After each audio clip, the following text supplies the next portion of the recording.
লোকসভা হোক বা বিধানসভা, যে দলই সরকার গঠন করতে চায় তাকে অবশ্যই প্রমাণ করতে হবে তার সংখ্যাগরিষ্ঠতা।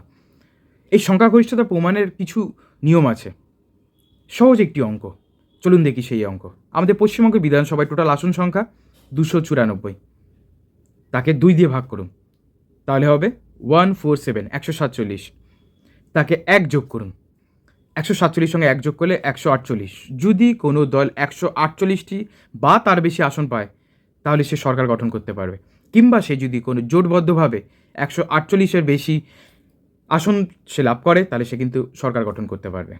আবার আমরা যদি কেন্দ্রীয় সরকারের দিকে দেখি, সর্বমোট আসন 543। তাকে যদি 2 দিয়ে ভাগ করি, 271.5, তার সঙ্গে 1 যোগ করলে 272। যে দল বা যে জোটবদ্ধ দল যদি 272 বা তার বেশি আসন পায় তাহলে সে অনায়াসে সরকার গঠন করতে পারবে।